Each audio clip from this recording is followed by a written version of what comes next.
What is up YouTube?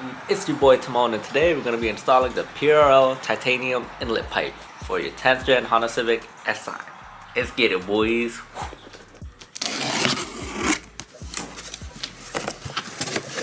You got your hoses, clamps.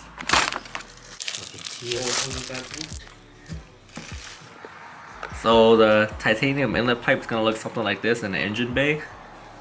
I think I got it on correct, but if not, we're gonna figure it out. Basically, we just want to loosen the clamps right here. So I'm gonna unloosen these two clamps and these two clamps for the intercooler piping on the passenger side. And I'll do that right now. So let's get to it.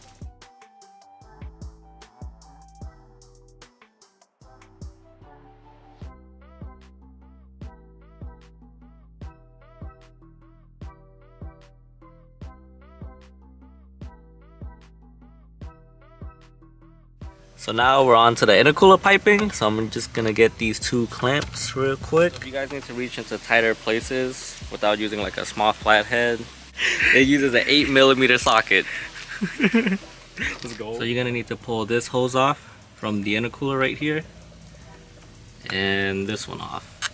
So what we did was get like these vice grips, and we just slowly kind of tightened it and started twisting it off enough to loosen it, and then we pulled on it. So after we remove these vacuum lines, we're gonna use a 10mm socket and get these bolts out.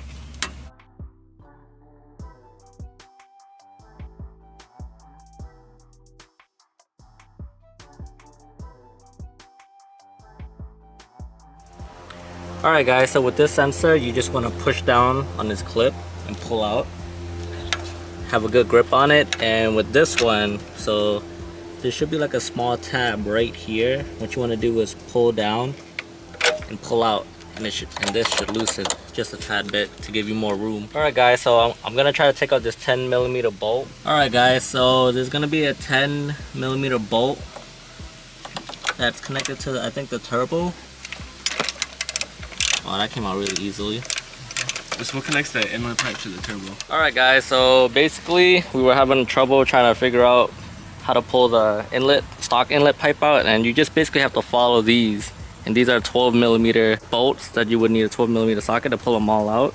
And then you would have to take these bypass valve bolts out, which I think is an 8mm. Yeah, the bypass valves were 8, and the ones that connected to the turbo were 12s. There's 4 total for the turbo. Yep. 3 on the bottom and 1 on top. So literally just follow this diagram right here to find it on the stock inlet pipe. You will have to move these two, as it was kind of difficult getting it out.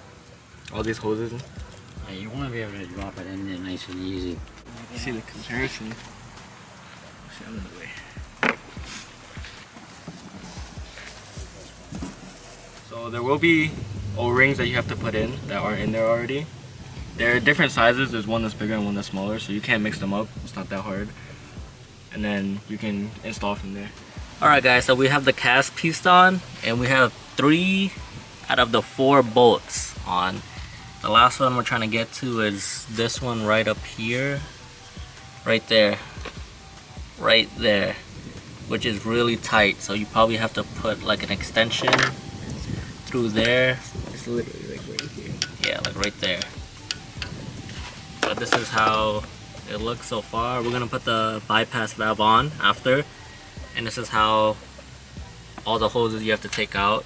This is what I took out personally and shoved everything in to fit it through. There could be an easier way if you took more stuff out, and there's no instructions to this, so it's kind of difficult in trying to film and show you guys everything. Alright guys, so I just finished tightening up the cast part with the 12mm bolts. Now I'm gonna put the bypass valve on. This is from the stock OEM inlet pipe right there. So you're gonna reuse the old ones, and these are 8mm bolts. So you would need an 8mm socket for the bypass valve. So you guys are gonna need to take this piece out right here and put it onto here. Actually, oh, right here, you just push it out. So right here is gonna be in. You just wanna push it out like that. And then from there, you should just be able to just pull these out. like that. So now you just put it on a new one. So it goes in like this, like that, and you'll put it through like this.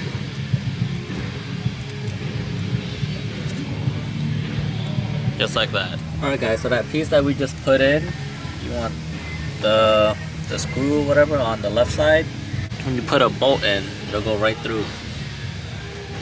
Alright guys, I'm taking over for Timmy. So after you tighten this part, well, I haven't fully tightened it yet, you want to make sure all your clamps are in. There's about 1 inch each on each side, from here to here to here, so it's all even too.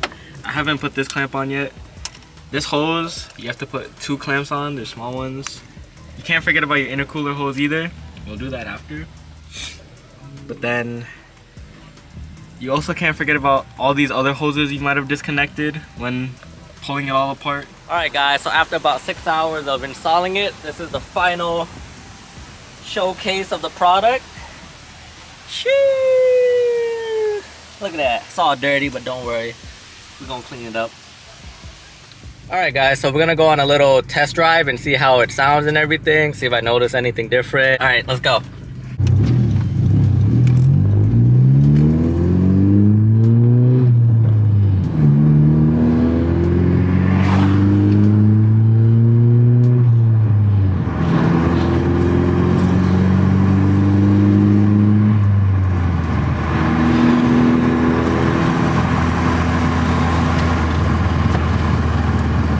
Dragging.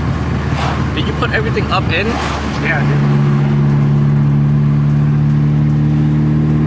Stop on the side real quick up here. Oh, hold up. So this is gonna be a second gear pull.